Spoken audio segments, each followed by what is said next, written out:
শেখ মুজিব ও জাতীয় চার নেতা বীর মুক্তিযোদ্ধা, জামায়াতে ইসলামী মুক্তিযুদ্ধ বিরোধী মন্ত্রণালয়ের গেজেট প্রকাশ।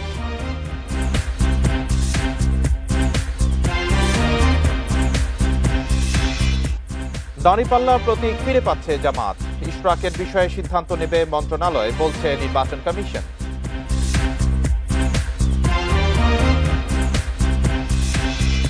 সব দল না থাকলেও নির্বাচন অন্তর্ভুক্তিমূলক হয়, বললেন জাতিসংঘ প্রতিনিধি। ঢাকা নেপিত চুক্তি করলেই করিডোর।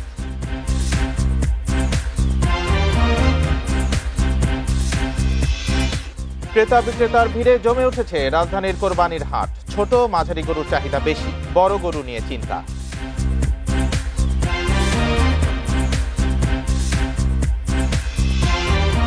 ভারতের বেঙ্গালুরুতে আইপিএল এর শিরোপা উৎসবে পদদলিত হয়ে 11 জনের মৃত্যু, আহত অর্ধশতাধিক।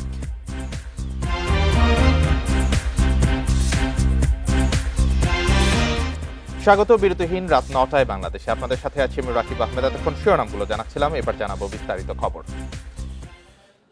বঙ্গবন্ধু শেখ মুজিবুর রহমান ও জাতীয় চার নেতা বীর মুক্তিযোদ্ধা। মুক্তিযুদ্ধ উপদেষ্টা জানান, মুক্তিযোদ্ধা কাউন্সিল সংশোধন অধ্যাদেশ অনুযায়ীও মুজিবনগর সরকারের সবাই মুক্তিযোদ্ধা। তাদের মুক্তিযুদ্ধের সহযোগী করা হয়েছে এমন খবর সঠিক নয়। সচিবালয়ে সংবাদ সম্মেলন করেন তিনি। গেজেটে জামায়াতে ইসলামী ও মুসলিম লীগ সহ কয়েকটি দলকে মুক্তিযুদ্ধ বিরোধী বলেও উল্লেখ করা হয়েছে। বীর মুক্তিযোদ্ধাদের সংজ্ঞা পরিবর্তন করে মঙ্গলবার রাতে জাতীয় মুক্তিযোদ্ধা কাউন্সিল সংশোধিত অধ্যাদেশ জারি করেছে আইন মন্ত্রণালয়।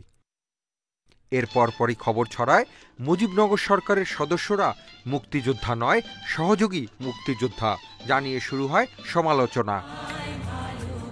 এসব তথ্য যে সঠিক নয় তা পরিষ্কার করলেন মুক্তিযুদ্ধ উপদেষ্টা। তিনি বলেন, শেখ মুজিবুর রহমান, সৈয়দ নজরুল ইসলাম, তাজউদ্দিন আহমেদ, এম মনসুর আলী ও AAHM কামরুজ্জামান সহ মুজিবনগর সরকারের সব সদস্য বীর মুক্তিযোদ্ধা।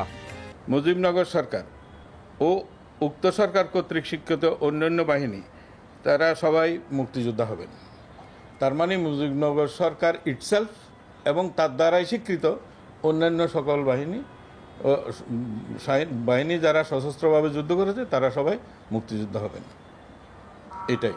তাহলে মুজিবনগর সরকারের মধ্যে কে ছিলেন? শেখ মুজিবুর রহমান ছিলেন, সৈয়দ নজরুল ইসলাম সাহেব ছিলেন, তাজউদ্দিন সাহেব ছিলেন, মনসুর আলী সাহেব ছিলেন, কামরুজ্জামান সাহেব ছিলেন, খন্দকার মুস্তাক সাহেব ছিলেন। এরা সবাই মুক্তিযোদ্ধা। কারা মুক্তিযুদ্ধের সহযোগী তার ব্যাখ্যা দেন উপদেষ্টা। এ নিয়ে বিভ্রান্তি ছড়ানোর সুযোগ নেই বলে জানান। কেউ গান, কবিতা, নাটক ইত্যাদি করেছে, কেউ ফুটবলও খেলেছেন, কেউ কূটনৈতিক কাজে ব্যস্ত ছিলেন, জনমত সংগঠনের কাজে ব্যস্ত ছিলেন, এবং আর কেউ কেউ ওই বিভিন্ন রাষ্ট্রের সাথে বাংলাদেশের মুক্তিযোদ্ধাদের জন্য অর্থ ইত্যাদি সংগ্রহের কাজে ব্যস্ত ছিলেন। তারা সবাই সহযোগী। তিনি আরও জানান, 1972 সালে মুক্তিযোদ্ধার যে সংজ্ঞা ছিল সেটাই বাস্তবায়ন করা হয়েছে। 2018 ও 2022 সালে এটা পরিবর্তন করা হয়েছিল। আমরা যখন মুক্তিযোদ্ধাদের যাচাই ইত্যাদির যখন প্রশ্ন আসলো, তখন মুক্তিযোদ্ধারা বলল এরা তো মুক্তিযোদ্ধা না। একটা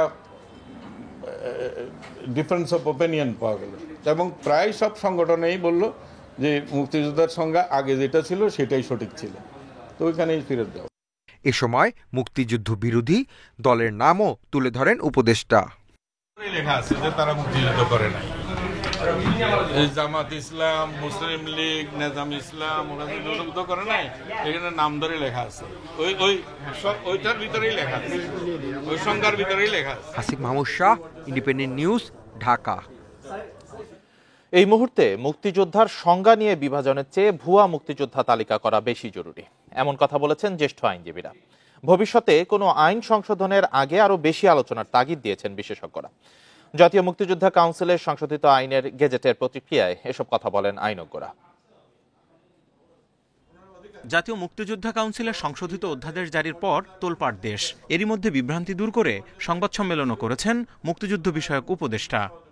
সমস্ত কিছু একই মর্যাদায় প্রভাব। এ নিয়ে প্রতিক্রিয়া দিয়েছেন সুপ্রিম কোর্টের জ্যেষ্ঠ অনেক আইনজীবী। তাদের মতে মুক্তিযুদ্ধ নিয়ে আইন সংশোধনে আরও সতর্ক হওয়ার দরকার ছিল। স্বাধীন বাংলা বেতার কেন্দ্রের শিল্পীদের মুক্তিযোদ্ধা না বলে সহযোগী বলায় সমালোচনা করেন জয়নুল আবেদিন। স্বাধীন বাংলা বেতার কেন্দ্র কি বলে সেই শুনতো। মুকুল সাহেবের তো নাম শুনেছেন, যিনি মারা গেছে। তারপর আলতাফ মাহমুদের যে গান, এই আলতাফ মাহমুদের যে গান, এই গান কিন্তু সারা বাংলাদেশে ছড়িয়ে পড়েছিল।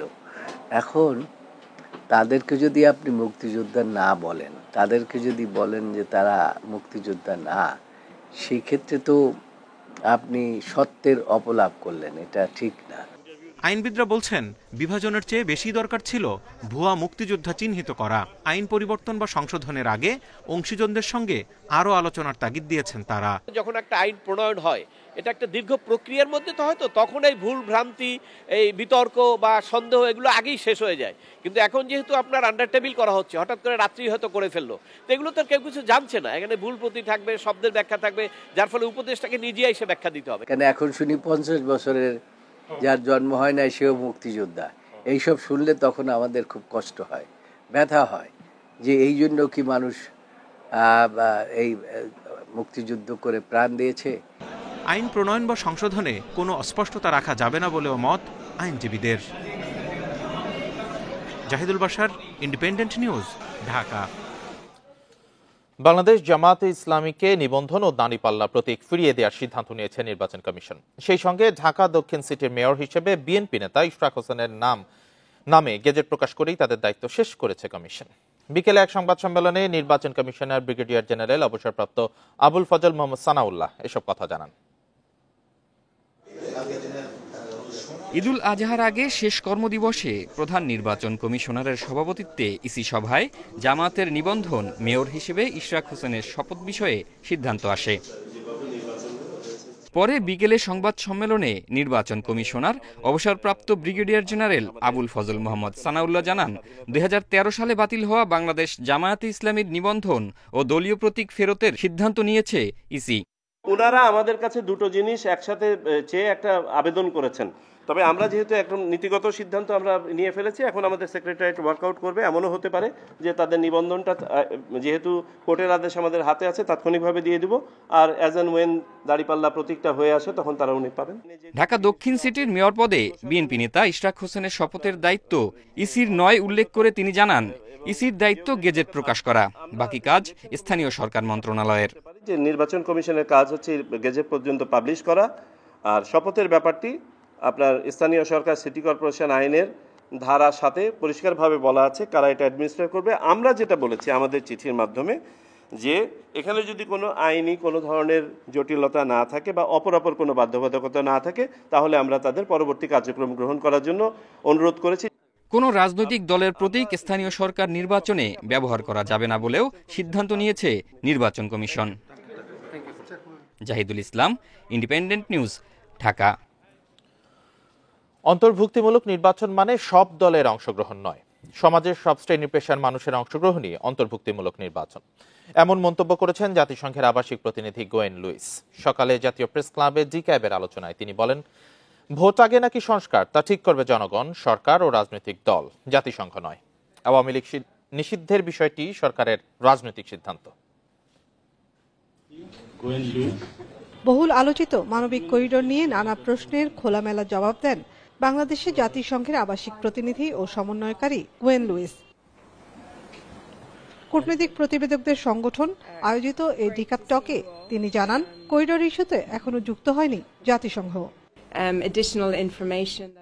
মানবিক করিডোর সম্পূর্ণ আইনি বিষয়। এটি বাস্তবায়নে বাংলাদেশ ও মিয়ানমারের আনুষ্ঠানিক সম্মতি প্রয়োজন। চুক্তি হলে তবে এতে সহায়তা করতে পারবে জাতিসংঘ। এটি নিয়ে এখনো আমাদের সঙ্গে কোনো পক্ষই কোনো আলোচনা করেনি।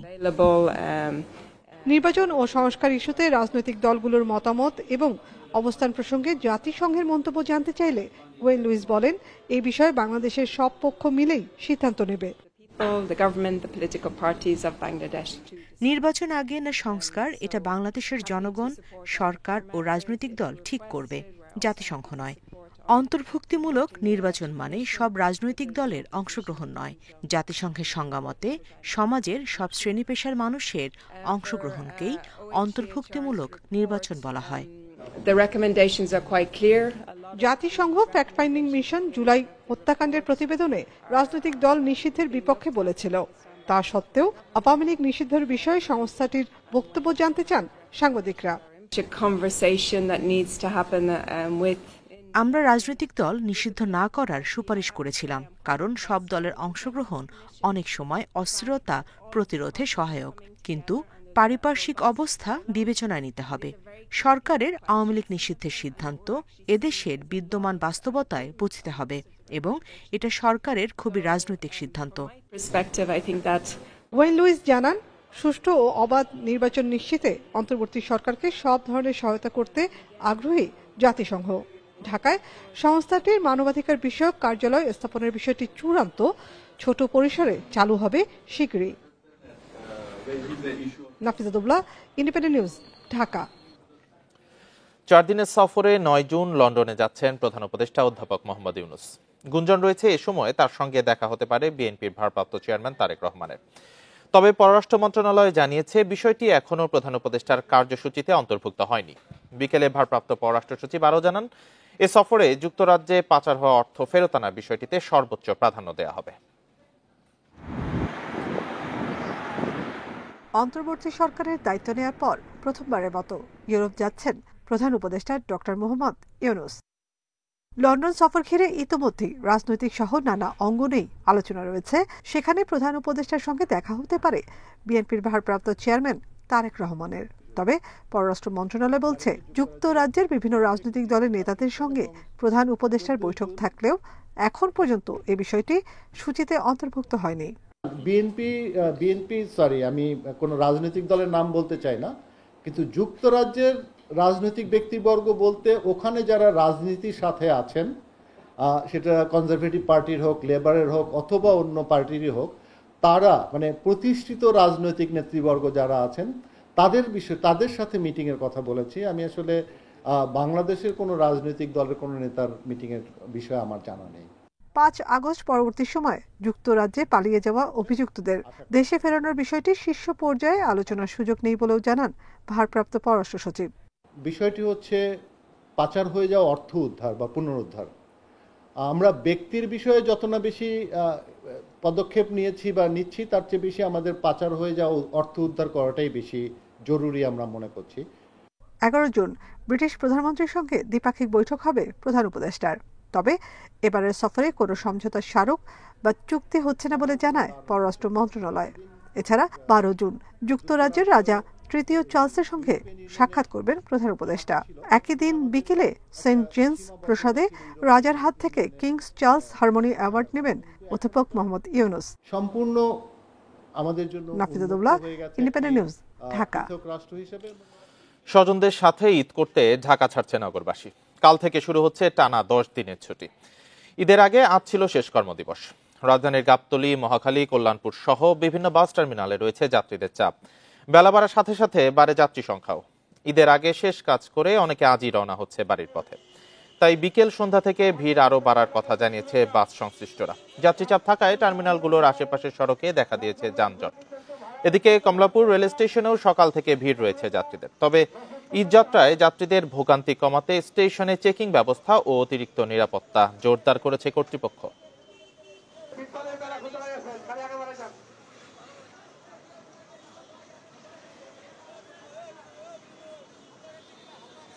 বাড়িতে যাচ্ছি, খুব আনন্দ লাগছে, ভালো লাগছে। জ্যাম হলেও ভালো লাগছে।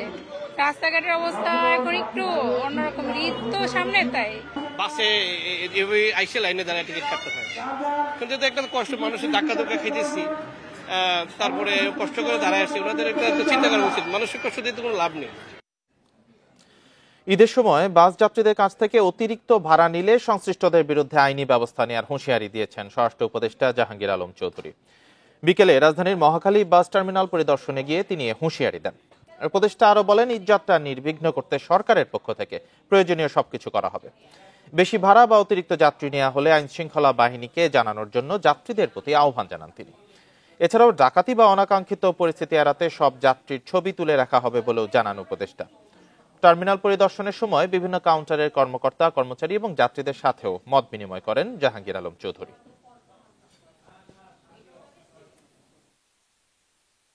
ভাড়ার অভিযোগ থাকে মালিক পক্ষকে জানাবেন বা শ্রমিক পক্ষকে জানাবেন অথবা আমাদের আইন শৃঙ্খলা বাহিনী জানাবেন, তাদের এগেইনস্টে তাৎক্ষণিক ব্যবস্থা নেওয়া হবে। অতিরিক্ত যাত্রীও নেওয়া যাবে না, অতিরিক্ত ভাড়াও নেওয়া যাবে না। ঈদের আগে শেষ কর্মদিবসের বিকেলে ঘরে ফেরা মানুষের চাপ বেড়েছে সড়ক মহাসড়কে। গাজীপুরে চন্দ্রাট্রি মোড় এলাকাতে দুপুরের পর থেকেই যানবাহনের চাপ বাড়তে থাকে। বৃষ্টির কারণে সড়কে জলাবদ্ধতা তৈরি হলে দুর্ভোগের আশঙ্কা করছেন যাত্রী ও চালকরা। তবে যানজট নিরসন ও জলাবদ্ধতা দূর করতে সব প্রস্তুতির কথা জানিয়েছে পুলিশ ও সিটি কর্পোরেশন। এদিকে সাভার ও আশুলিয়ার পোশাক কারখানাগুলোতে ঈদের ছুটি শুরু না হওয়ায় নবীনগর, চন্দ্রা ও ঢাকা আরিচা মহাসড়কে যানবাহনের চাপ খুব একটা নেই। বিকেল থেকে প্রথম ধাপে অন্তত 40% কারখানায় ছুটি শুরু হলে সন্ধ্যার পর চাপ বাড়তে পারে। এছাড়া ঢাকা টাঙ্গাইল মহাসড়কেও ঘরমুখী মানুষের চাপ বেড়েছে। ভোরে যমুনা সেতু সংযোগ সড়কে কয়েকটি দুর্ঘটনা ও গাড়ি বিকল হওয়ায় অল্প সময়ের জন্য যানজট দেখা দেয়।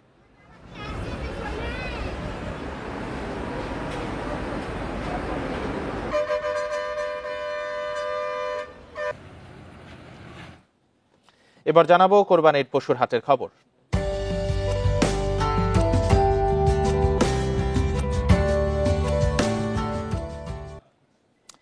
ক্রেতা বিক্রেতার দর কষাকষি আর হাঁক ডাকে জমজমাট রাজধানীর কোরবানির পশুর হাট।